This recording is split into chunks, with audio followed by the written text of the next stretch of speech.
आणि आज सकाळपासून आपण सर्वजण या ठिकाणी उपस्थित आहोत. 2-3 विषयांवरती आपण सर्वांनी चर्चा पण केली. आत्ता या सत्रामध्ये आपापल्या संस्थांनी, आपापल्या समाजामध्ये, आपल्या क्षेत्रामध्ये जे काही आपल्या समाजाकरता आपण कामं करत आहोत त्याची थोडीफार वेळ कमी आहे आपल्याकडे आणि विषयांची संख्या जास्त आहे. त्यामुळे कमी वेळामध्ये आपण पुष्कळशी माहिती या ठिकाणी सगळ्यांच्या समोर दिलेली आहे.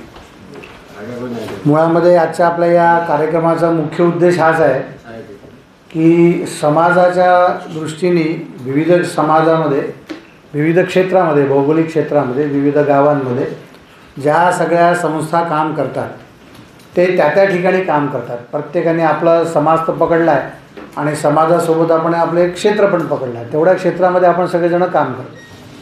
तर मग विदर्भामध्ये असे सगळे काम करणाऱ्या जेवढ्या संस्था आहेत या केव्हा तरी एकदा एकत्र आल्या पाहिजे.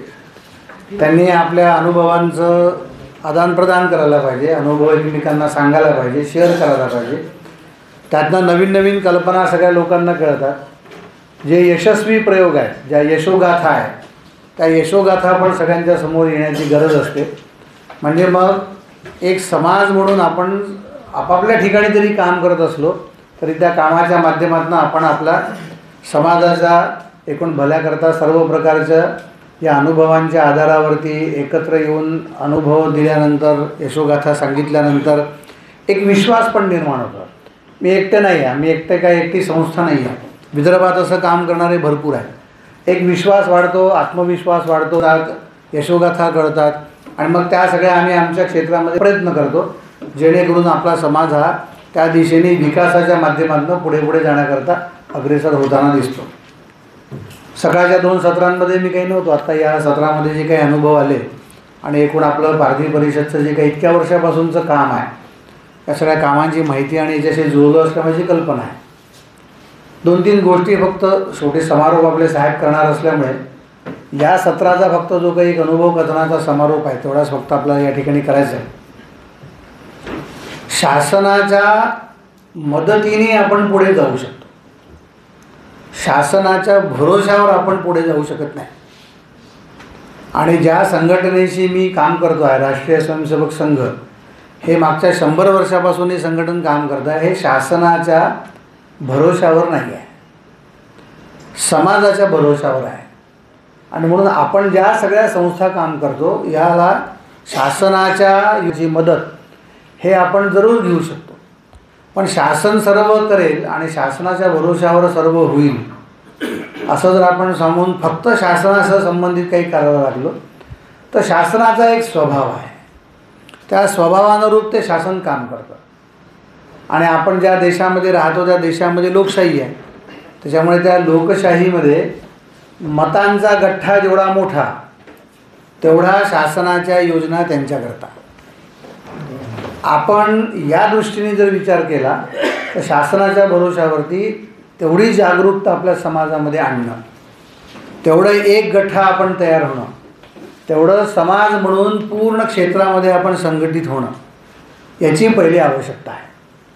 ती आवश्यकता उभी करण्याच्या दृष्टीने समाजामध्ये काम करणाऱ्या ज्या संस्था आहेत त्या संस्थांनी आपल्या समाजामध्ये आपल्या भरोशावरती अशा प्रकारचे काही यशोगाथा उभी केली पाहिजे.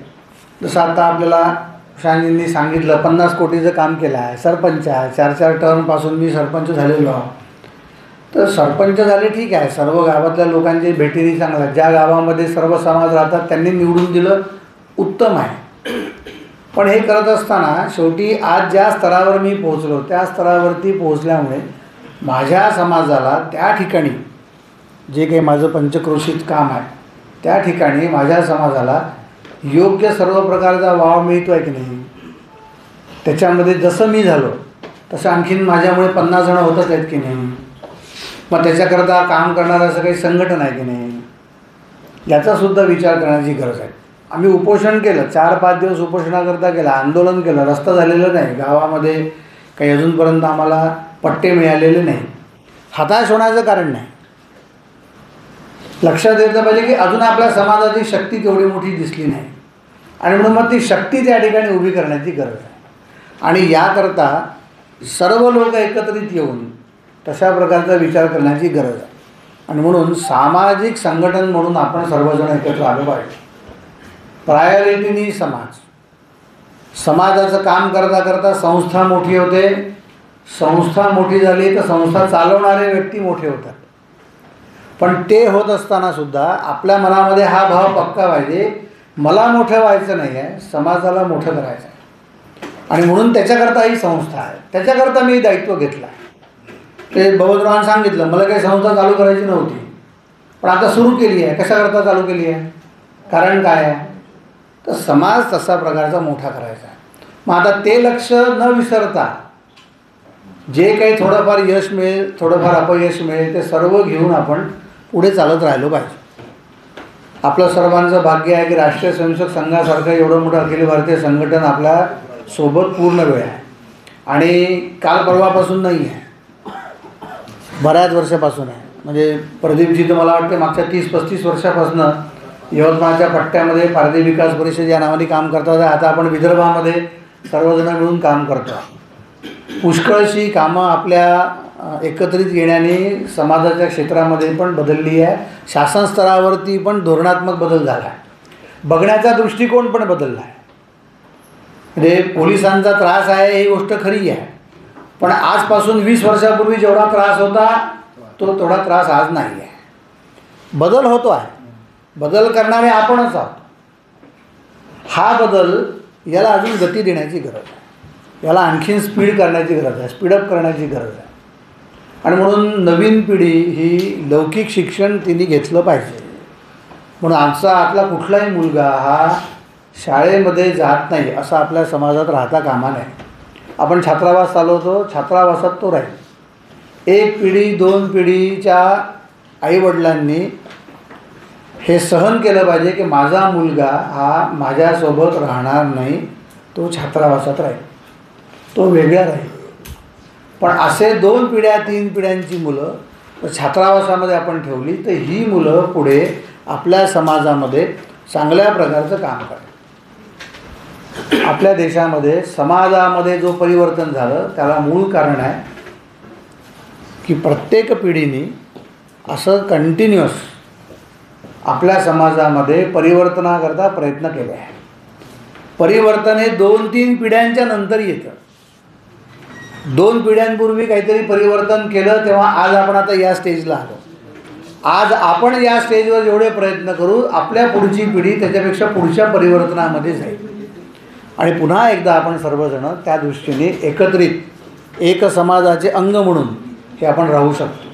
मला असं वाटतं की थोडंसं जरा आजचा या सगळ्या आपल्या एकत्रीकरणाचा गॅदरिंगचा मूळ उद्देश हाच आहे की आम्ही सगळेजण आपापल्या क्षेत्रात जी कामं करतो त्यांनी सर्वांनी एकत्रित येऊन आपल्या समस्या, आपले अनुभव, आपल्या यशोगाथा या सर्वच्या सगळ्यांच्या समोर मांडाव्या, जेणेकरून आपल्या सर्वांची मिळून एक दिशा पक्की होईल. काही कार्यक्रम आपले पक्के होतील, काही कार्यक्रम समान असतील.